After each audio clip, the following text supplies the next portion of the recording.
Hello, this is the fourth lecture of the second chapter of Human Growth and Development, and we've been talking about theory. That's specifically what this whole chapter is pretty much about.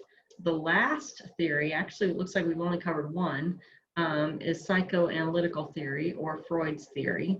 In this video lecture, I want to talk about the learning theory or behavioralism. You may recall from a very broad introduction in a previous lecture, what behavioralists are interested in is exclusively observable behavior. So in the context of human growth and development, where the behavioralist or the learning perspective suggests that people grow and change, that their development is influenced almost exclusively, well, it is influenced exclusively by their learning or their conditioning or what they've observed. So we're thinking back to your psychology classes where you may have learned about Pavlov and his dog, and maybe we talked about it here, or Watson, little Albert and Watson. Those are examples of what are referred to as classically conditioned. So in what we mean by classically conditioned is that the child or the dog, in the case of Pavlov, learned, modified their behavior in response to an input, right? In response to an environmental condition. In the case of Pavlov, you had the bell and the bell and the bone. In the case of Watson, in case of Watson and Albert, you had the fluffy thing and the loud sound. That's a classical way that you can model or you can mold behavior. Another kind of learning is what's referred to as operant conditioning. And what this one, you'll notice in the handout, what this one means is that an individual learns that their behavior, that they can operate on the environment, that they can make things change in the environment based on what they do. So like a cat has learned operant conditioning, they've learned that, or they've been operantly conditioned, that they've learned that they can push something off the edge of the table and it will cause it to fall. Or the example that I believe is used in your textbook is a child learns fairly young, theoretically, that if they giggle, they can make mothers smile. So the idea is that it's not something's not paired together, but a child learns that they can make things happen in the world, right? That they can operate on their environment. And then under operant conditioning, they can make things happen. You have terms like reinforcement, positive reinforcement, negative reinforcement, and punishment. I will say that these concepts get kind of confused, the idea of negative versus positive reinforcement. So a punishment is defined as a consequence of a behavior that causes something to extinguish, that causes some behavior to stop, right? Decreases anything that might that might lead to the stopping of a behavior could be considered a punishment. It could be when you take something away or when you add something. That's what we mean by positive versus negative reinforcement. The way I think about these things is positive implies something more and negative implies something less. It's not how you think about it. If that's good, that's positive, or if it's bad, it's negative. That's not what this means here. What this means, and when we talk about mental health, mental illness, when we talk about schizophrenia, it's the same thing. It's the idea that a positive reinforcement is something more, and a negative reinforcement is something not going to happen. So a positive reinforcement that actually includes a spanking, that would still be a positive reinforcement because it's something new, it's something extra. That could be a punishment, but it's an addition, as opposed to having something taken away would be negative reinforcement, right? It's because something like a chore is removed or a privilege is removed. Those are all negative reinforcements. I'm not going to quiz you on that, but I think it's interesting because we kind of use these terms incorrectly in our pop culture. Another theory that is dear to my heart is the idea of social learning theory. And really, all social learning theory is it's a learning theory of behavioralism, but it's based on our social observations. And another way, another term for it is social cognitive. Remember, cognitive means to think. So social learning theory is a kind of theory, or is a way of learning that we learn by observing and thinking about what we're observing.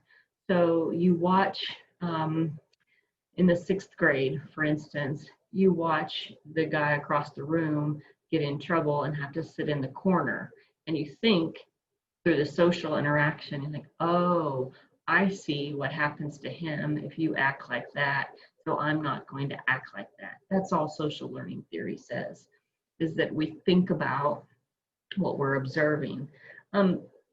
Part of this theory, though, what we have called, so that would be an example of observational learning, right? That we do what other people do. If other people get rewards or attention for acting badly, then we're going to do that too. You know, this is the classic, you did what your parents do, you know, that do as I say, not as I do. Children will learn, or this theory goes, is that they're going to learn based on what they see.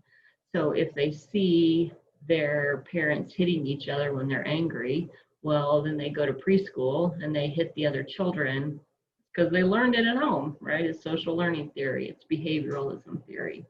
On the other hand, if they see their parents or their caregivers being kind and nurturing to each other, then the theory says they'll emulate that behavior.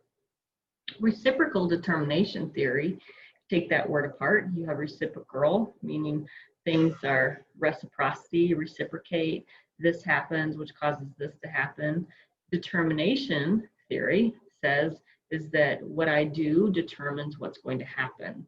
Reciprocal determination theory is just a fancy way of saying is that children learn that they can affect the environment, and in turn, the environment affects them.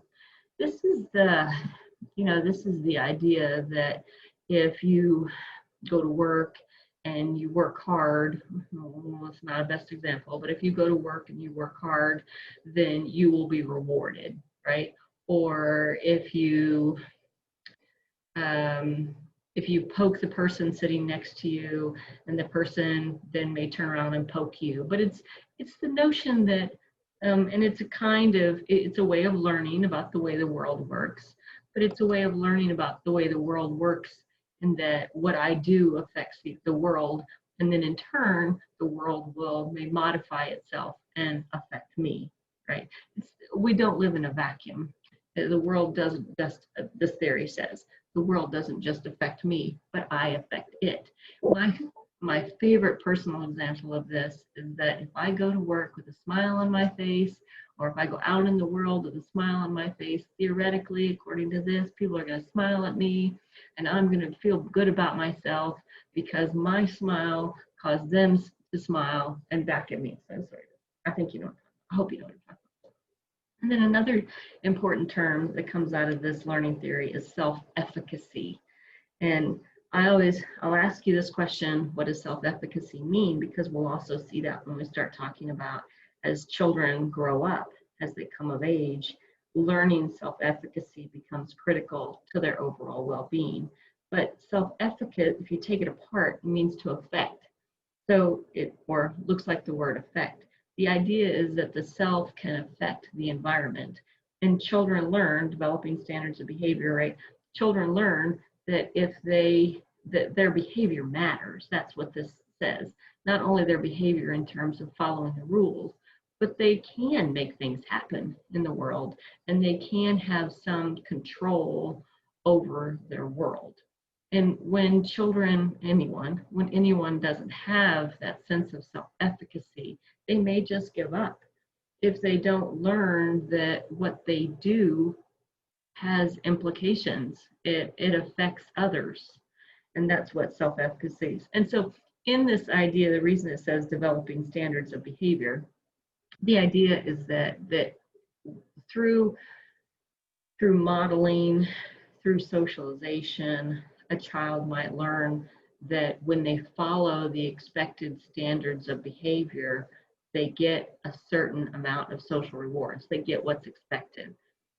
What is tricky, or what can be challenging for development, is if I'm doing what the world says, right? If I'm following the rules, but the rewards or the response from the environment is not as I'm expecting or as I'm told, that can lead to some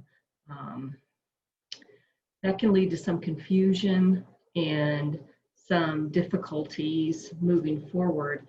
If when we act on the world, or we do what the world tells us, we don't get the results from our behavior, we can just give up. We can fail. Actually, sociologists call it anomie. I mean, there's a whole lot of overlap here but the idea is that if I follow the cultural rules and I get what's expected, I will continue to follow the cultural rules. If, on the other hand, I follow the rules and I don't get what's expected, well, I don't understand this. I don't have any control. I don't have any self-efficacy, so I'm just going to stop trying.